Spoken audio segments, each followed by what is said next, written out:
তোমরা টাকা দিলেই বিএনপি চলে যাবে এটা ভাইবো না। কোটা আন্দোলন সফল হলে একটা চাকরি পাইতো, যাদের আশা ছিল তারা মন্ত্রী হয়ে গেছে।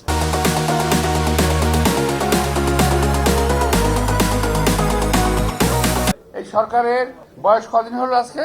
প্রায় 20 দিন, 1 মাসও হয় নাই। একদল লোক মানুষকে বোঝানোর চেষ্টা করছে বিএনপি 1000 বছর ধরে ক্ষমতায় আছে, বোঝানোর চেষ্টা করতেছে। একদল লোক রাস্তা ভাঙা দেখলে বলে হাই হাই বিএনপি সময় রাস্তা ভাঙা। একদল লোক সিলেটে গিয়ে বলে এই সিলেটে এরকম তারেক রহমান সাহেবের শ্বশুরবাড়ির রাস্তাঘাট ভাঙা।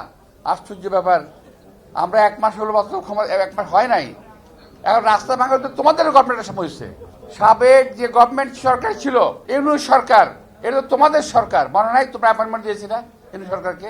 এই এদেরকে দেওয়া অ্যাপয়েন্টমেন্টের সরকারের সময় এই দেশের অর্থনীতি, রাস্তাঘাট, ব্যবসা বাণিজ্য সমস্ত কিছু তছনছ হয়ে গেছে।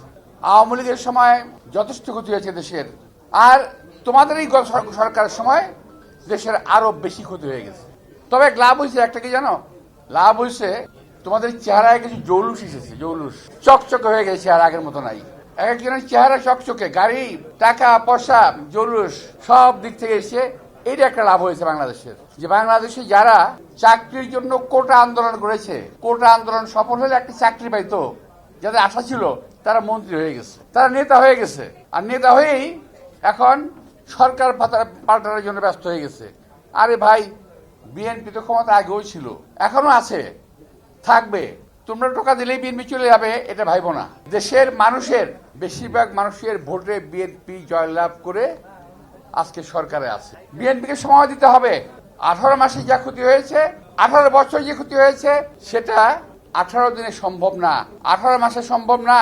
আমাদের নেতা তারেক রহমান সাহেব চেষ্টা করছেন, পরিশ্রম করছেন, আমরাও কাজ করছি, আপনারা কাজ করছেন, এবং এর মধ্যে মানে কি জানি বলে একটা বিস্ফোরা, মানে গোদের উপরে বিস্ফোরা, এরকম করে একটা চলে আসলো একটা যুদ্ধ সামনে।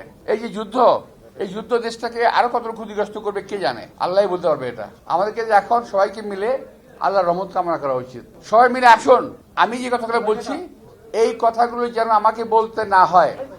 আপনারা এমন কোনো কথা বলেন না যাতে আমাদেরকে এটা জবাব দিতে হয় খারাপ ভাবে। আমরা কখনো আর ঝগড়াঝাড়ি রাজনীতি করতে চাই না। বাংলাদেশে বহু হয়েছে, বহু হয়েছে। আমি এর আগে বলে আসি, যখন আগে আবারও বলছি যে আমাদের এই যে বারডেমের প্রতিষ্ঠাতা ইব্রাহিম সাহেব, নাম শুনেছেন না? উনি বলছেন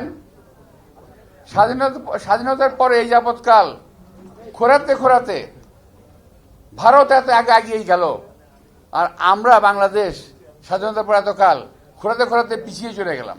তো আমাদেরকে আর খোরাতে চাই না আমরা।